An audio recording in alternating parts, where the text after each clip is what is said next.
Bom, agora vamos conversar com o Dr. Humberto Fernandes, o médico do sono, que hoje veio falar sobre tratamento para a apneia do sono. E tem um monte de gente dizendo que esse tratamento realmente funciona, mas primeiro a gente tem que entender, né?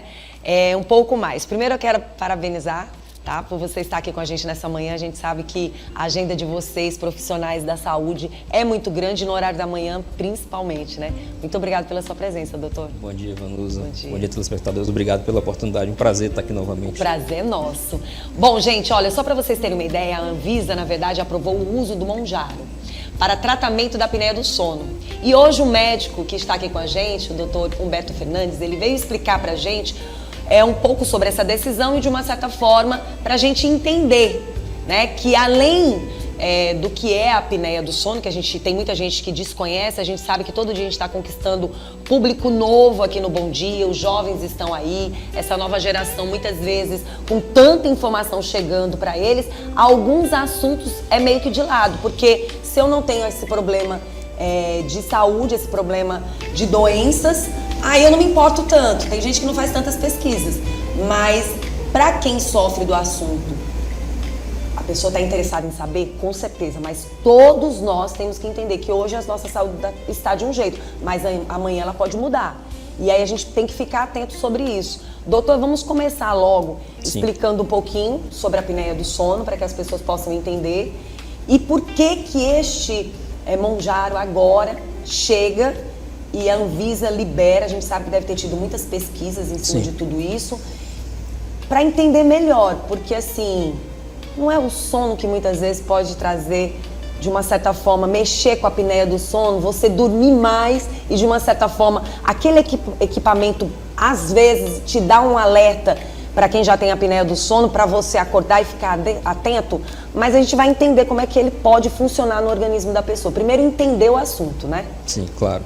Então, eu acho muito importante a gente esclarecer para as pessoas o que é a apneia, o que nós já temos disponíveis. Sim. E para que o Monjaro pode funcionar. Sim. Então, acho que é o ponto principal. Então, a apneia, ela é uma doença que acontece quando nós estamos dormindo. O sintoma mais gritante é o ronco, né? Então, o ronco é o que motiva muitas pessoas a buscar atendimento médico.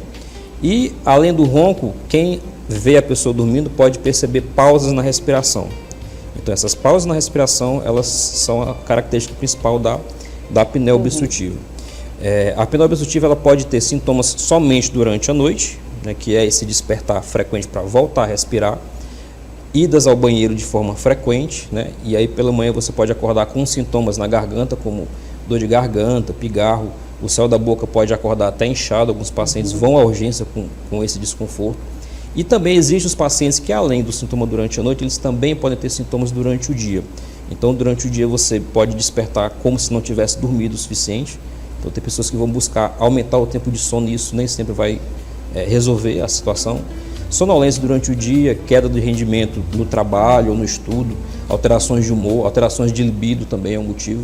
Então, é uma queixa que, com muita frequência, é mais comum nos homens, entre 30 e 50 anos, e naqueles que existem um excesso de peso ou já uma obesidade instalada. Aí é que entraria, então, a indicação do Monjaro. Pronto. E aí, assim, chamando a atenção também, é super importante o senhor falar sobre essa questão do sono durante o dia. Eu conheço algumas pessoas que já sofreram acidentes por dormir dirigindo.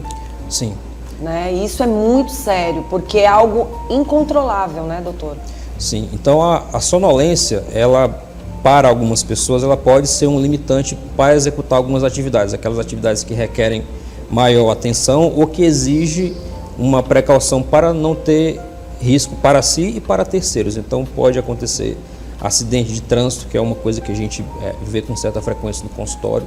Profissionais que trabalham em altura, profissionais que trabalham com tensão elétrica. Então, são atividades de risco que quem tem a apneia obstrutiva tem que estar com ela muito bem controlada para desempenhar a sua função e se proteger e proteger aos outros. Pronto. Só falando assim, a gente chama atenção para as pessoas que estão acompanhando nosso programa, até porque antes da gente partir para o que realmente a Anvisa fala e sobre o Monjaro, eu queria muito que o senhor, aproveitando a sua chegada aqui, o senhor falasse algo que sempre me causou dúvida e eu não me lembro de ter perguntado antes.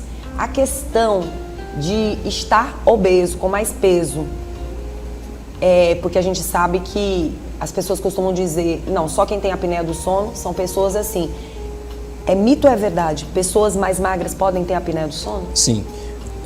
A obesidade ela é um principal fator de risco modificável que a gente pode manejar no consultório. E a apneia, ela é uma doença multifatorial. Então, existem obesos que têm apneia, existem obesos que não têm apneia, existem pessoas com um biotipo esbeltas ou magras que também podem ter apneia. Então, existe um outro componente que nem sempre vai ser a gordura. Pode ser alguma alteração no estrutural da via aérea, no nariz ou na garganta, proporção da língua para o espaço que tem na boca. Então, uma alteração frequente que nós encontramos são pacientes que têm pouco espaço na boca e língua com muito volume. Por que eu fiz essa pergunta para o senhor? O senhor vai entender. Sim. Porque a gente precisa entender verdadeiramente como esse remédio vai chegar nessa pessoa e quem realmente vai poder. Porque se a gente sabe que a apneia do sono, ela pode também estar naquela pessoa mais magra, naquela pessoa que não está obesa, aí é a hora que a gente precisa entender realmente Perfeito. O que a decisão da Anvisa diz. Porque, de repente, a pessoa está com apneia. Se ela não tem a informação esclarecida por um profissional, ela corre o risco de buscar informação nas redes sociais e entender que ela pode tomar porque ela tem apneia do sono, não importa como ela esteja. E aí a responsabilidade do Bom Dia News, do doutor que é um grande especialista, levar essa informação bem clara para quem está nos assistindo agora.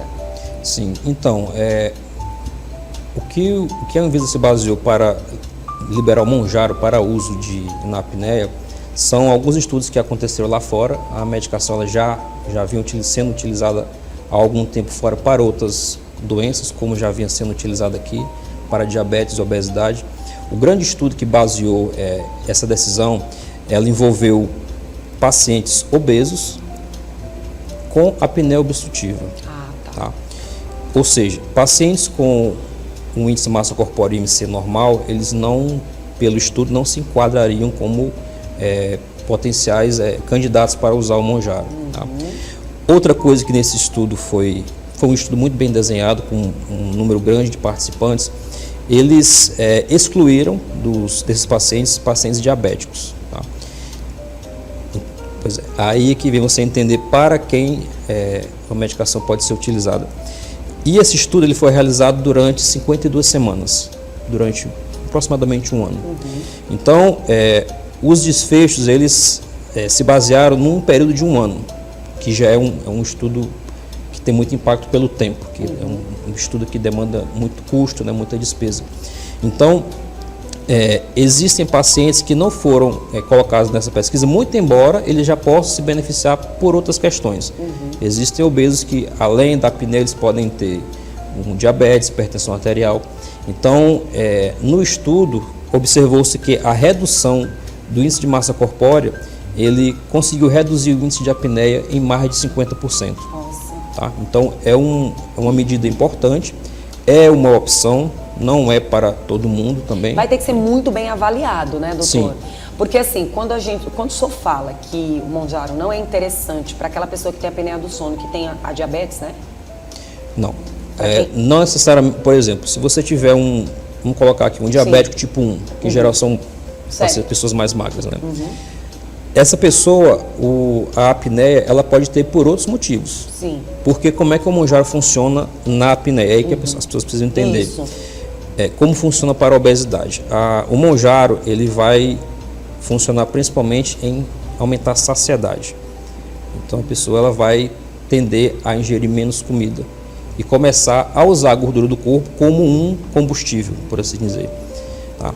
Então esse consumo da gordura corporal, ele vai fazer com que o paciente tenha uma redução de peso.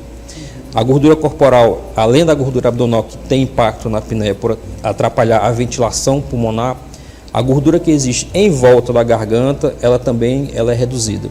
Então, essas são as formas que o Mounjaro pode beneficiar os pacientes que têm apneia. Então, pessoas que não se enquadram em obesidade, elas podem incorrer no risco de, primeiro, usar a medicação de forma inadequada e ter um consumo inadequado, por exemplo, de proteína. Então elas podem ter, ao invés de perder gordura, elas começam a perder massa muscular. E isso é importante da gente falar, porque assim, na verdade, quem tem apneia do sono realmente vai ter que procurar um especialista para entender melhor como funciona e ter muito cuidado com as informações que estão trazendo. Porque, doutor, todas as vezes que tem algo novo, as pessoas ficam tão querendo aquela informação de imediato que elas buscam uma informação muito perigosa. Porque essas que o senhor está trazendo, elas são bem minuciosas, elas são realmente situações bem diferenciadas. E a gente sabe que pode acontecer de uma pessoa estar obesa, mas não ter diabetes. Estar obesa com apneia e não ter diabetes. A gente precisa entender algumas coisas relacionadas a isso, e quando o senhor fala sobre o Mounjaro, é muito importante as pessoas entenderem que não vai ser realmente todo mundo que vai poder usar, porque a gente acaba, de uma certa forma, ouvindo pessoas que dizem, olha, agora pronto, a solução do problema da apneia. E aí não é bem assim, sempre, né, nem doutor? sempre vai ser dessa Nem forma. sempre é bem assim. E aí eu queria que o senhor falasse sobre como ela reage ao corpo dessa pessoa que vai começar esse tratamento. Por exemplo, eu vou poder tomar o Mounjaro, um exemplo, né? A pessoa vai poder tomar o Mounjaro. Como é que ele já vai funcionar no organismo dessa pessoa? Ele vai agir de que forma? Essa pessoa vai sentir quais sintomas de sonolência? Como é que vai acontecer? O senhor tem mais ou menos Você ideia? fala com relação Ao Mounjaro já atuando nesse corpo. Sim, então, na verdade, uma vez que o paciente começa a usar o Mounjaro, o que ele vai regular principalmente é a fome. A fome. Então, a saciedade. Então, é importante lembrar, falando aqui, que somente a medicação ela não vai ser o milagre. Sim. Né? Então, é importante que, como se vai ter a redução de consumo, de buscar comida, tem que ser feito um acompanhamento conjunto com outros profissionais, como nutricionista, para ter um equilíbrio adequado do que está sendo ingerido, porque além de gordura, você pode também ter redução de massa magra, de proteína. Né? Então, a redução da busca pelo alimento faz com que o paciente comece a ter redução de peso, e aí, ao longo do tempo, a redução de peso vai fazer com que você possa ter uma via aérea mais livre. Né? Doutor, como é que se caracteriza a apneia do sono para as pessoas entenderem um pouco e, de uma certa forma, já ir pesquisando esse novo tratamento? Então, o sintoma típico é o ronco que acontece durante a noite, quando se está dormindo. E o ronco, aquele ronco que é constante, 3, 4 noites por semana, ele é um ronco que deve ser chamado a atenção. Tá? Eventualmente, o ronco pode acontecer em situações pontuais. Por exemplo, se você passa muito tempo sem dormir, se você vai dormir muito cansado, se você vai consumir alguma coisa alcoólica antes de dormir, isso promove mais relaxamento muscular. Isso pode provocar um ronco de forma temporária. Então, esse é o paciente que ele pode perceber isso e aí avaliar se isso começar a se tornar um sintoma frequente, ela buscar o atendimento médico. Para as pessoas que dormem sozinhas, sem ninguém no quarto, elas também podem ter outros sintomas ao acordar, né? Sonolência, sensação que acordou e não dormiu o suficiente, alterações de humor, irritabilidade maior, dificuldade de funcionar durante o dia. Doutor, às vezes a gente observa pessoas que dizem assim, eu dormi bem, eu dormi cedo, mas eles são muito sonolentos durante o dia. É algo para também se avaliar? Sim, porque o que a gente precisa entender é a hora que a pessoa deita é uma coisa, mas que hora que essa pessoa vai acordar? Porque todos nós temos uma quantidade ideal de horas de sono para o corpo estar restaurado. A grande maioria das pessoas vão precisar entre 7 horas e meia e 8 horas e meia de sono. Então, com o ritmo de vida moderno que nós temos, a gente sempre tende a comprimir o sono, dormir menos para colocar mais atividades no nosso dia. Então, a sonolência ela pode estar relacionada a um tempo de sono reduzido e não necessariamente somente a apneia, entende? É importante chamar a atenção, porque às vezes assim, você pensa que está dormindo e que está dormindo bem durante uma noite toda e de repente você pode ter situações adversas de doença durante a noite, né? E não saber. Sim. E aí é um alerta também, né? Sim. Você acordar cansado, ele pode ser o sintoma da apneia, principalmente se houver o ronco presente. A pessoa pode não roncar, ter um IMC, um índice de massa corporal normal, e a sonolência ela pode estar relacionada a outras doenças. Pode ser dependendo da queixa, uma questão digestiva, um refluxo durante a noite, alterações de humor. Então, há transtornos depressivos que o paciente ele vai ter realmente sonolência durante o dia. Então, a história clínica, como o paciente chega para a avaliação médica, é muito importante para você poder guiar esse paciente e fazer a investigação adequada. Pronto. Doutor, aqui dentro de Teresina, vocês já começaram a usar esse tratamento? Monjaro ou ainda não? O medicamento ele já está liberado, né, oficialmente. Né? Os pacientes já vêm vindo ao consultório para perguntar, para entender melhor. Então, a gente como profissional, a gente se preocupa muito em dar a orientação certa, fazer a investigação de forma adequada, para depois discutir o Monjaro como uma opção dentre as outras opções que nós temos para tratar a apneia. A gente sabe que os grandes médicos estão aqui dentro do nosso estado do Piauí e eu acredito que exista muito essa sensibilidade de se analisar direitinho, por mais que a Anvisa tenha liberado, mas é algo que eu acredito que de forma muito silenciosa e ao mesmo tempo com muito cuidado é que vai se analisar esses pontos que realmente vão fazer esse tratamento com o Monjaro. Ainda podemos dizer que é cedo, né? Sim, mas nós temos muita experiência do exterior. Sim. Né? Inclusive, é importante relatar que lá fora já existem, para pacientes que já usam há mais tempo, alterações relacionadas à redução rápida de gordura no corpo. Então, as pessoas também precisam entender que o uso da medicação ela pode trazer algumas alterações físicas que a pessoa pode pensar bem antes de utilizar. Se for uma opção, a gente discutir para que o paciente entenda por que ele está usando e entenda o que pode acontecer com o uso do medicamento. Doutor, a apneia do sono, ela tem alguma relação com AVC? Sim, sim. A apneia que ela tem, principalmente quando os pacientes têm muita queda de oxigenação durante a noite, hoje a gente sabe que não é só o índice de apneia que está relacionado a risco. Né? Mais do que isso, o quanto você tem queda de oxigenação dormindo, isso está associado a maior risco cardiovascular. Tá? Então, quando a gente fala de risco cardiovascular, a gente coloca dentro dessa caixa o acidente vascular cerebral, né? O AVC, o derrame.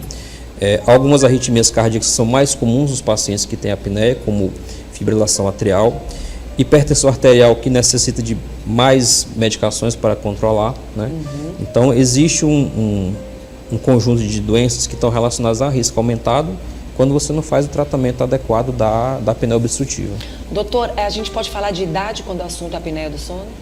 Sim. Existe assim uma idade mais propícia realmente à apneia ou não? São várias idades, várias faixas etárias. Então, a gente pode dividir os pacientes que têm ronco e apneia em dois grandes grupos. Né? Existem as crianças, que o principal motivo é a amígdala e a adenoide grande. Essas a gente vai tratar eminentemente com cirurgia. Está começando cada vez mais no consultório crianças obesas. Então, existem crianças que o principal elemento relacionado, além de adenoide e amígdala grande, é excesso de peso. Então, tem crianças que a gente vai operar e também vai indicar que tem redução de peso. E existem os adultos. Então, nos adultos a gente vai ter principalmente o perfil do homem entre 30 e 50 anos, que tem um excesso de peso, sobrepeso. E também existe falando na saúde da mulher, a grande maioria das mulheres que eu atendo em consultório são mulheres pós-menopausa, porque o hormônio feminino, principalmente a progesterona, ela tem um efeito de estimular a musculatura da via aérea. Então, existe esse grande grupo de adultos, né? Dois grupos diferentes. Bom, então fica aí a informação de que as pessoas realmente têm que, de uma certa forma, visitar os seus médicos, se tiver alguma suspeita, analisar direitinho o que está acontecendo. E aí tem os exames certos para isso e o tratamento, a gente está agora com essa novidade, mas existem outros tratamentos, né? Sim, então o que eu discuto no consultório com os pacientes, dependendo do nível da apneia, o que a gente tem disponível, né? Antes do Monjaro, a gente já tinha o uso do CPAP nasal, que ele é uma máscara que ajuda a manter a garganta aberta durante o sono. Existe um dispositivo que é colocado nos dentes para fazer uma tração da língua para frente, né? Para você ganhar espaço na via aérea atrás da língua. E existem as cirurgias também, quando a gente identifica alguma alteração na via aérea que possa ser viável fazer uma modificação para você ganhar espaço na via aérea superior. Então a gente tem esses 3 grandes grupos e hoje a gente tem, depois de muito tempo, os pacientes sempre vinham perguntando no consultório se existia uma medicação, né? Agora nós temos, né? Então a gente tem esse 4º elemento que é o Mounjaro, né? O medicamento. Que antes não existia, né? E aí tinha esse tratamento. Agora sim, doutor, a gente pode dizer que essa pessoa, ela pode ficar realmente curada, ela pode realmente ficar saudável depois de todos esses tratamentos e voltar a uma vida normal, sem a apneia do sono? Sim, eu comparo muito com os pacientes no consultório a apneia obstrutiva com a hipertensão arterial. Então nós falamos, em alguns pacientes a gente pode discutir cura, por exemplo, pacientes que têm alteração hormonal, né? Uma tireoide que tem um baixo funcionamento, ela pode levar o paciente a ter ganho de peso, sonolência durante o dia. Então daí tem a avaliação médica antes da gente discutir outros tratamentos. Então, para esses pacientes, a gente pode discutir a medicação, o CPAP, o aparelho intraoral e as cirurgias, né? Uma vez feito essas modificações, a gente repetiria a polissonografia, que é o exame principal para a gente fazer diagnóstico e tratamento. E para alguns pacientes, vai ser necessário o tratamento de forma contínua, né? Então, mantendo a doença sob controle, a gente mantém as pessoas funcionais durante o dia, né, para que elas possam ter sua vida. Muito bom. Agora, doutor, um alerta que o senhor deu aí e que é muito importante as pessoas entenderem, que não é a questão só da apneia, mas que a apneia pode vir com várias outras doenças acompanhando. Então, assim, às vezes você pensa que é só apneia, mas você já pode estar sofrendo com outros problemas de saúde e o interessante é realmente você fazer um antes, uma prevenção para entender o que está acontecendo com você. Porque às vezes você está preocupado só com a apneia, mas não sabe as outras doenças que você pode ter, né? Sim, então, o paciente que ele vai buscar o atendimento inicialmente com ronco, quando a gente vai fazer a consulta, o paciente ele vai colocando outras coisas que faz você pensar um pouco mais amplo. Então, uma vez que você pensa mais amplo, você pode ajudar esse paciente de forma melhor, porque além da medicação, ele pode estar precisando melhorar a alimentação, ter uma rotina mais regular de dormir e acordar no mesmo horário. Exercício físico é muito importante, então não é só o Mounjaro, como eu falei, então tem que ter o acompanhamento de um nutricionista de preferência, um profissional da educação física para ter um exercício mais apropriado para cada paciente. Então, uma visão maior permite que a gente possa oferecer um cuidado melhor para esse paciente. Verdade. Doutor, se faltou alguma informação, gostaria que o senhor ficasse à vontade ainda a respeito desse tratamento com o Mounjaro. Então, o medicamento ele já havia a disponibilidade dele no mercado para pacientes com diabetes, obesidade. Existe mais essa opção, né, dentro dos pacientes que têm obesidade e que têm apneia. É uma medicação que ela é vendida somente sob prescrição médica, então daí a responsabilidade de quem faz a indicação do medicamento. E para os pacientes que têm outras queixas do sono, a gente sempre precisa investigar, depois de uma avaliação médica e os exames adequados, a gente discutir o melhor tratamento para dormir melhor, porque dormir melhor também é saúde. É isso mesmo. Doutor, quem quiser entrar em contato com o senhor, como é que faz? Claro, o meu Instagram é Dr. Humberto Fernandes. Quero agradecer pela sua presença. É sempre um prazer estar aqui com o senhor. É uma satisfação estar aqui, estou à disposição. Viu? Olha, quero dizer para vocês que depois de ter conversado com o doutor sobre esse assunto que é tão importante, a gente vai sempre dentro do Bom Dia, viu, doutor? Todo médico que vem, todo profissional que vem, eu tenho muito essa preocupação de estar sempre batendo na tecla das informações que você recebe através das redes sociais e de como você tem que ter muito cuidado em não acreditar diretamente naquelas informações únicas. Porque assim, a gente tem percebido que as pessoas parecem que estão levando muito a sério o que realmente elas acabam encontrando nas redes sociais. Isso tem nos preocupado, porque hoje a gente não tem só as pesquisas, mas a gente tem algumas pessoas que acabam se colocando no papel do especialista e dando dicas, dando informações. Então aqui dentro do Bom Dia eu bato muito nessa questão, porque é muito importante você saber quem é um profissional. Se muitas vezes o profissional não é o profissional que a gente quer, imagina as informações das redes sociais. Verdade. Então é por isso que a gente fala muito sobre isso, tá, doutor?